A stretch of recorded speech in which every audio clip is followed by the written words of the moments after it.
Hai guys, welcome back to my YouTube channel Mila805. Long time no see ya guys, aku udah lama banget gak upload, kayaknya ada hampir 2 tahun kali ya. Nah, jadi kali ini aku mau jelasin caranya bikin paspor. Kalau kalian ada rencana mau keluar negeri, pastinya butuh banget dong yang namanya paspor. Jadi kalau pas keluar negeri itu paspor ibaratnya kayak KTP gitu ya, buat tanda pengenal gitu selama kita di luar negeri. Jadi ini tuh dokumen resmi yang berisi identitas seseorang yang berlaku antar negara. Untuk langkah awal pembuatan paspor sendiri, kalian harus download aplikasi namanya M-Paspor. Aplikasi M-Paspor bisa di-download di App Store maupun Play Store. Nah, untuk tutor di aplikasinya, aku langsung cantumin screen recordnya aja. Buka aplikasinya, terus daftar akun ya kalau kalian belum punya akunnya. Nah, tampilan awalnya kayak gini nih. Klik setuju aja, klik pengajuan permohonan paspor reguler. Kemudian pilih lokasi imigrasinya, pilih aja yang terdekat, pilih jenis paspornya, misalkan paspor biasa. Setelah itu, kalian ikutin aja semua step-stepnya, jadi isi semua kuesionernya sampai benar-benar lengkap, sampai dapet QR code kayak gini. Nah, untuk biaya pembuatan paspor sendiri, kalau aku kemarin ya 350.000 karena aku tuh bikinnya paspor biasa. Kalau e-paspor itu kemarin 650.000. Tapi karena gak ada slotnya, aku tuh udah cek di aplikasi, gak ada slot yang buat e-paspornya di Jogja. Ya udah, jadi ambil paspor biasa aja karena udah keburu mau keluar negeri gitu. Nah, dengar-dengar itu mau naik harganya, cuman kurang tahu tuh ya jadinya bulan apa naiknya. Katanya sih sekitar akhir tahun ini atau bulan Agustus tahun ini gitu. Nanti langsung aja kalian simak di akunnya imigrasi gitu untuk informasi terkait perubahan harganya. Nah, kan udah booking tanggalnya nih di aplikasi, udah dapet slot tanggal berapa yang kosong, dan kalian di tanggal tersebut itu datang ke kantor imigrasi sesuai pilihan kalian. Kalau aku kemarin di MPP Kulon Progo, jadi OTW dari Jogja kota ya sampai ke MPP Kulon Progo, karena slot di tempat lain tuh kemarin kebetulan kosong, jadi adanya di situ. Ya udah, daftar di situ, datang ke situ.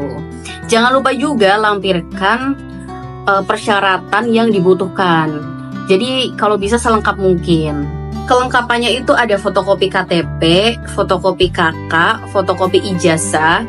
Kemarin tuh aku sebenarnya bawa ijazah SMP, cuman ternyata harus menyertakan ijazah terakhir. Jadi aku akhirnya balik lagi ke rumah buat ambil ijazah S1, yaitu ijazah yang terakhir gitu. Terus surat undangan print, terus materai 10.000. Jangan lupa isi pernyataan dan validasi data. Nih formatnya kayak gini nih guys. Nah, kalau data-data dirasa udah lengkap, itu bakal lanjut ke sesi wawancara. Kalaupun udah lengkap nih, ternyata pas di wawancara itu bisa aja kalian bakal dimintain data tambahan.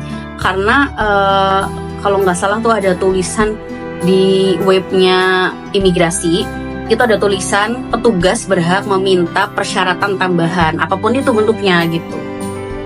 Suka-suka petugasnya gitu.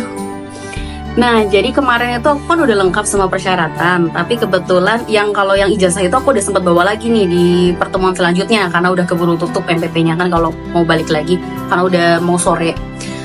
Terus datang lagi kedua kalinya ke MPP di hari yang lain gitu, besoknya. Nah, setelah itu udah lengkap nih, ternyata ada kendala lagi karena katanya di kakak ya kan, ada keterangannya orang tua aku itu kan pekerjaannya buruh ya, terus ibu aku cuma ILT. Dan aku itu kemarin gak melampirkan bukti penghasilan yang lengkap, dan gak ada kejelasan aku tuh kerjanya apa gitu. Dan di awal aku sempat ngelampirin ijazahnya itu ijazah SMP. Terus dijelasin sama si orang imigrasinya, katanya maaf bapakku cuman buruh, terus aku itu kok lulusannya SMP doang gitu ijazahnya. Jadi mau keluar lagi mau ngapain nih?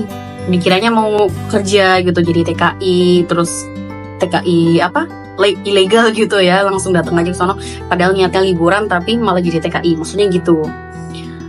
Akhirnya mereka itu minta tiket PP. Nah, aku bingung di situ. Aduh, tiket PP kan harus pakai paspor ya gitu. Akhirnya nextnya balik lagi lah 2 hari kemudian ke situ gitu. Terus sempat kita ya rada emosi ya, maksudnya rada emosi karena harus pakai tiket PP. Tapi akhirnya setelah melampirkan bukti penghasilan yang lebih banyak gitu sampai tebel, kayak bukti-bukti transfer gitu-gitu, bukti-bukti kerjasama, akhirnya diokein gitu, dilolosin akhirnya data-datanya dan wawancaranya gitu. Terus tinggal nunggu paspornya jadi, dan ternyata paspornya jadinya tuh lama guys, ada hampir sebulan kalau nggak salah ya. Padahal kayaknya aku pernah lihat orang ada yang dapet H+7 gitu ya, mungkin beda-beda ya. Kalau mau percepatan pastinya nambah lagi 1 juta ya kan. Misalkan harga paspor biasa 350.000, kalau kita mau percepatan jadi 1.350.000. Itu pun nggak langsung hari H itu langsung jadi, nggak, tapi kayak ada waktunya juga gitu. Cuma lebih cepat daripada yang paspor biasa prosesnya. Intinya nambah 1 juta kalau mau percepatan. Nah, kalau wawancara dari petugas itu, mereka nanyainnya itu lebih ke bikin paspor tuh buat apa? Misalkan buat kerja, buat haji, buat umroh kali ya. Haji bisa juga sih maksudnya. Terus buat apa? Liburan gitu misalnya, atau mau buat berobat gitu. Jadi ditanyain tujuannya bikin paspor. Terus kalau misalkan kita bilang liburan atau kerja gitu, itu mau ke negara mana? Kalau kerja kan pasti harus lewat instansi yang udah terpercaya ya, dan harus udah ada keterangan kalau kita keterima kerja di luar negeri. Kalau itu aku kurang tahu gimana teknisnya karena emang belum pernah ya kerja di luar negeri. Kalau aku kemarin bilangnya liburan, dan ditanya mau liburan kemana, aku bilangnya mau ke Malaysia gitu. Ternyata akhirnya agak dipersulit itu. Terus kata teman-teman aku yang udah pernah bikin, mereka itu bilangnya mau ke Thailand gitu. Pokoknya cari negara-negara yang kemungkinan orang Indo itu jarang yang mau jadi TKI di situ. Kalau Malaysia, Singapura tuh katanya banyak ya yang pengen kerja di situ. Jadi mungkin salah satu cara buat mengantisipasi biar lebih mudah di ACC kali ya. Tapi ya tetap aja untung-untungan ya. Orang petugas imigrasi itu kan orangnya mut-mutan. Nah, pas hari H pengambilan paspor, nantinya kalian akan dapat nomor antrian. Terus tinggal tunggu nomor kalian dipanggil aja, terus ya udah dikasih paspornya dan paspornya ready. Nah, kalau aku kan bentukan paspornya kayak gini nih, warnanya hijau. Terus ini karena udah sering dipakai kali ya, jadi gambar Garudanya tuh kayak udah ngeblur gitu kok. Udah burik banget.